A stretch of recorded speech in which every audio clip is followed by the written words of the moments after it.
Western Massachusetts has a lot to offer, but it's not for everybody.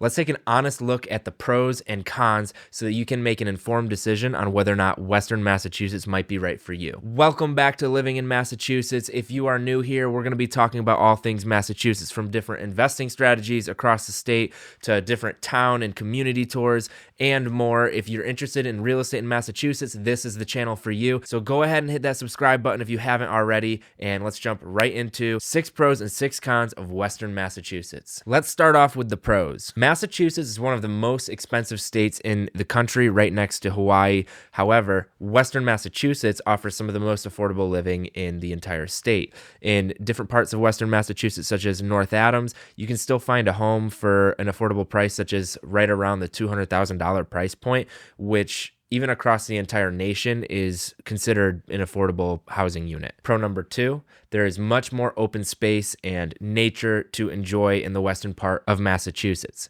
In the eastern part of the state, everything is much more thickly developed for the most part, but as you head west, especially as you get into the Berkshires, you start to get into some rolling hills that are nature preserves and undeveloped. You actually buy homes for reasonable prices with some acreage. So if you're someone that really loves nature and loves the outdoors, Western Massachusetts might be a really great part of the state for you to be looking at if you're moving here. Number 3, we have the vibrant arts and culture scene. The western part of the state has a very different economy than the rest of Massachusetts, and because of this, the western part of the state, their economy is mainly driven by tourism, and with this comes a very vibrant arts and culture scene. There are a lot of wonderful museums, there are art venues such as Tanglewood, which is the second home to the Boston Symphony Orchestra. There's many great theaters, there's Barrington Stage Company. I could go on forever about different aspects of the art and culture scene, but just know if you like the arts and culture scenes of different areas, Western Massachusetts is going to be a phenomenal place for you to be looking. Number 4 goes out to the foodies out there. The farm to table scene in Western Massachusetts is incredible,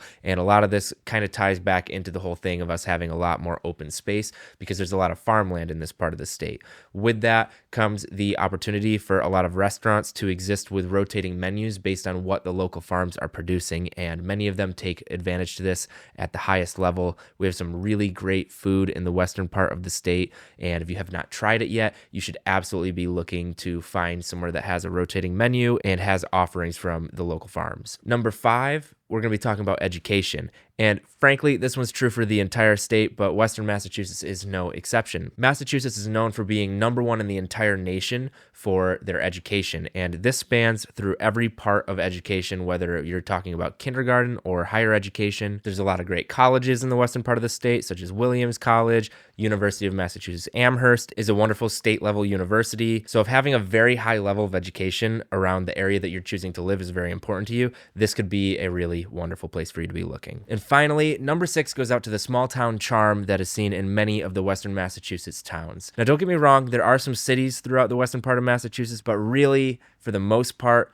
there's a lot of small towns, and this is what attracts a lot of people to this area when it comes to tourism and second home ownership. The western part of the state, there's a lot of very different and unique downtowns that have the vibrant arts and culture scene. You have the wide open farmland, and all of this combined creates this area's allure. Now, just like any other great place to live, there are some downsides to living here too. And for the first con, let's talk about the job market here. Let me preface this point by saying that there are good jobs available here. You just might have to look a little bit closer for them because we don't have the booming economy as some of the eastern parts of the state. When it comes to really good tech jobs and whatnot, areas such as Boston are obviously going to have a much stronger market for those types of employees. We don't have as many major employers in the western part of the state. We certainly don't have as many tech jobs, and we also don't have as many high-paying jobs as the eastern part of the state. The western part of the state, the more affordable cost of living you see out this way, comes with the downside that the earning potential is probably going to be a bit lower here. Our second con is going to be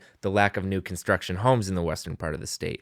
The problem here is lumber costs just as much in Boston as it does in somewhere like Pittsfield or Amherst. And when you look at the real estate values, homes sell for a lot more money in somewhere like Boston as opposed to somewhere like towns in the western part of the state. So the developers are much more focused on the eastern part of the state because there's a lot higher profit margin for them to achieve there. The western part of the state comes with a territory of likely shopping older homes. We have a lot of beautiful historic homes here, but if you're looking for new construction, It's not to say that you cannot find it. It does exist. However, it's much rarer. Your options are going to be very limited, and you may just have to be more patient. For our third con, the western part of Massachusetts does not have a major airport. We have small airports where very small planes can fly from. If you're someone that's a pilot as a hobby, we do have airports. But when it comes to commercial flights, when you're looking to travel both domestic and especially overseas, your options are very limited. For many parts of western Massachusetts, you're going to be looking at flying out of Albany, New York, or out of Hartford in Connecticut. And with this comes over an hour to an hour and a half drive time. And both of those airports are primarily going to be servicing domestic flights.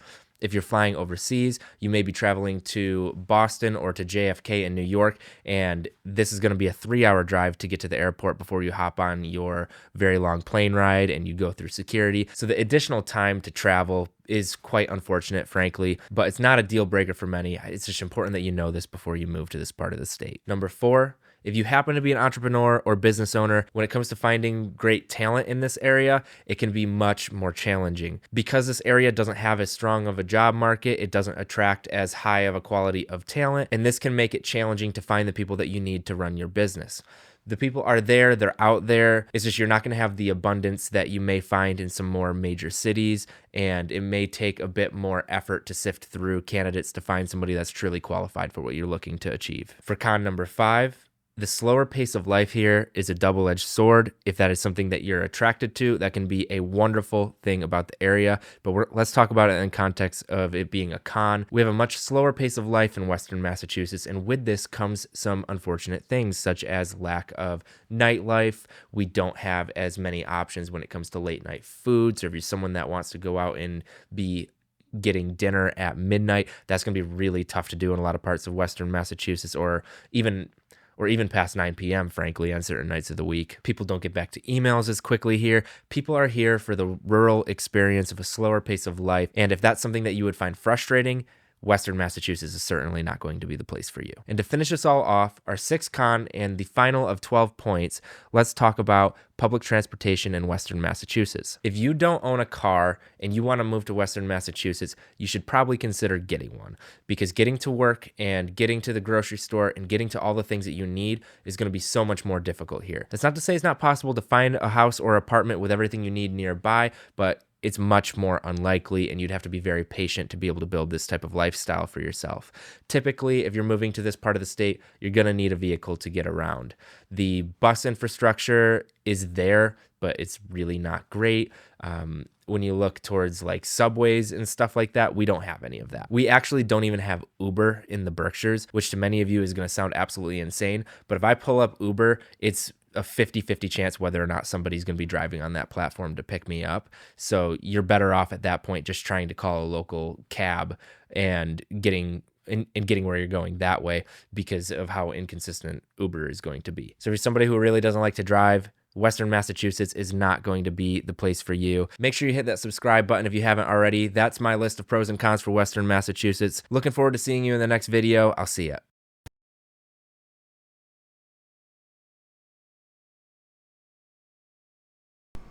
That was very informative. Then it popped up with the ad for avocado.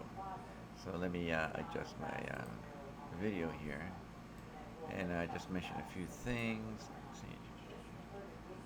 Browser time.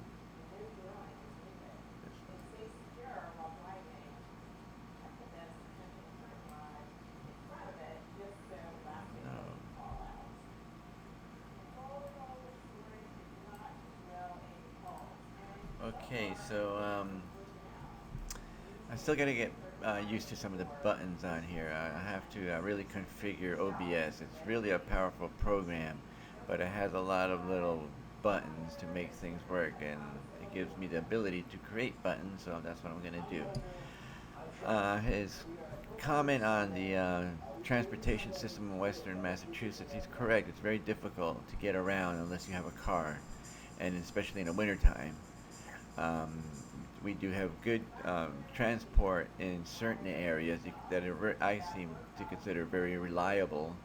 The let's see, Franklin County transit system.